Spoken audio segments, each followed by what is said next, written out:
কেউ আমার কোনো প্রশ্নের উত্তর দিচ্ছেন না কেন?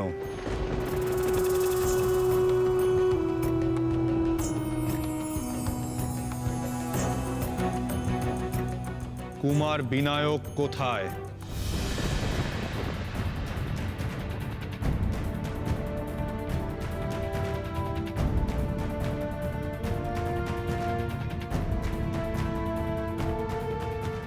হে জগৎপতি, রথচক্র ভূমিতে প্রবেশ করেছে।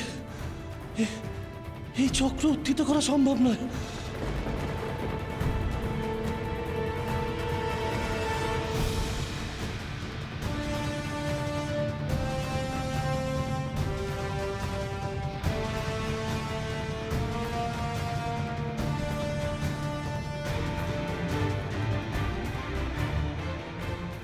নারায়ণ নারায়ণ, কি করে সম্ভবপর হবে হে যক্ষগণ?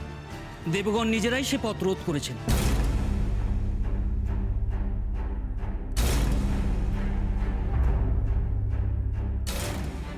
তারা বিঘ্নেশ্বর শ্রী গজাননকে এই যাত্রায় সামিল করেননি, কারণ তিনি কুৎসিত দর্শন। তাই না হে ইন্দ্রদেব? দেবশ্রী! আর সেই ক্রোধেই শ্রী গজানন তাঁর মুশিককে নির্দেশ দিয়েছেন এই শোভাযাত্রার পথ রোধ করতে।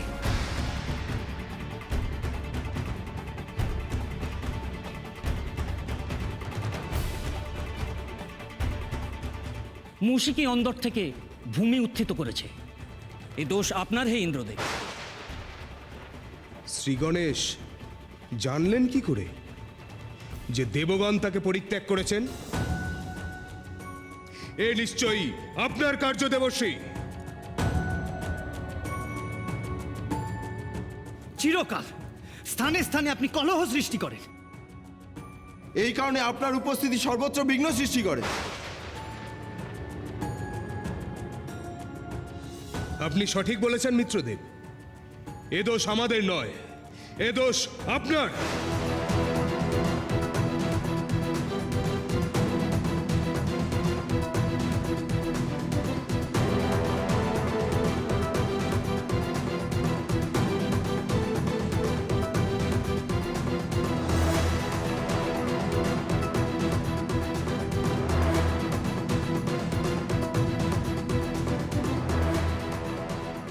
এই কারণেই বলা হয় নারদ নারদ। দেবশ্রী একেবারে 16 কলা পূর্ণ করেছেন।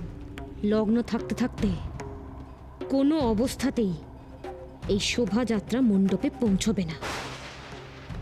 অতএব শ্রীলক্ষ্মীর লগ্নভ্রষ্ট হওয়ার সম্ভাবনা প্রবল।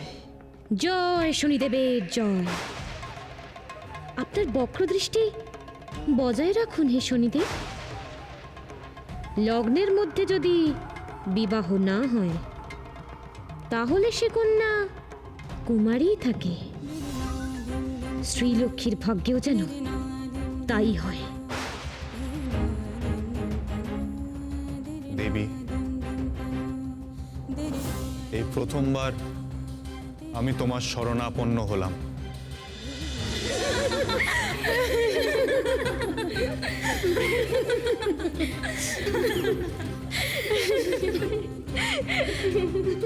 কারণ শনিদেবের দৃষ্টিপাতের ফলে যে বিদ্বেষের সৃষ্টি হয়েছে তা একমাত্র তুমি দূর করতে পারো।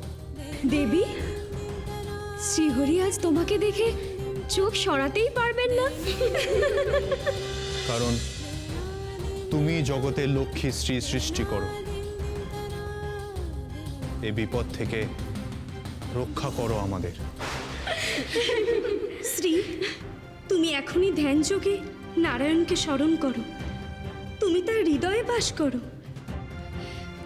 একমাত্র তুমি স্মরণ করলেই তিনি সাড়া দেবেন। বরযাত্রীগণ এখন উপস্থিত হলেন না, লগ্ন যে পেরিয়ে যাচ্ছে।